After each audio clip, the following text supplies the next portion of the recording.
त्रिभुज आप जान लीजिए पहले त्रिभुज किसे कहते हैं। ठीक, त्रिभुज जानते हो?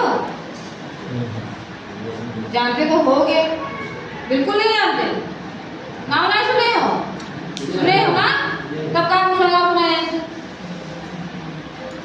त्रिभुज में तीन भुजा, तीन पहले 3 पॉइंट होते हैं। क्या होते हैं? 3 पॉइंट्स होते हैं, 1 2 और तीनों को आप मिला दीजिए। क्या मिला दीजिए? मिला दीजिए।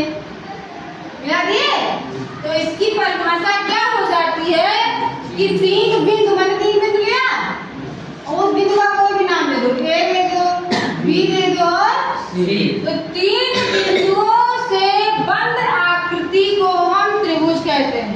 क्या कहते हैं? 3 बिंदुओं से बंद आकृति को हम त्रिभुज कहते हैं। ठीक, याद रहेगा? बोलोगे तो नहीं?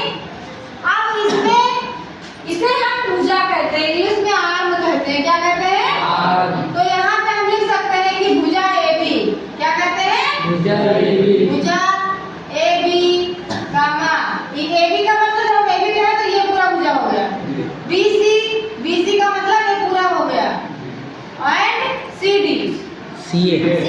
ठीक, AB BC और CA 3 भुजाएं हो गई और 3 पॉइंट हो गया। अगर हम कोण की बात करें, किसकी बात करें?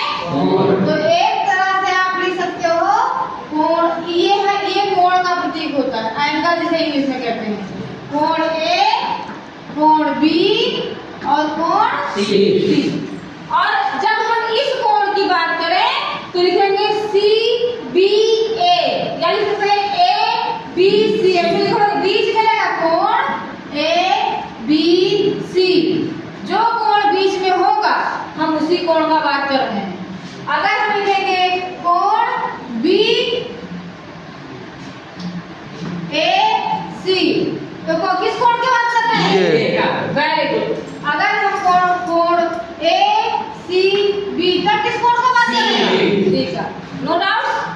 ठीक है, तो ये इतना होता है कि 3 बिंदुओं से बंद आकृति को हम त्रिभुज कहते हैं। और एक चीज और जानो कि त्रिभुज के तीनों कोणों का मान 180 अंश होता है।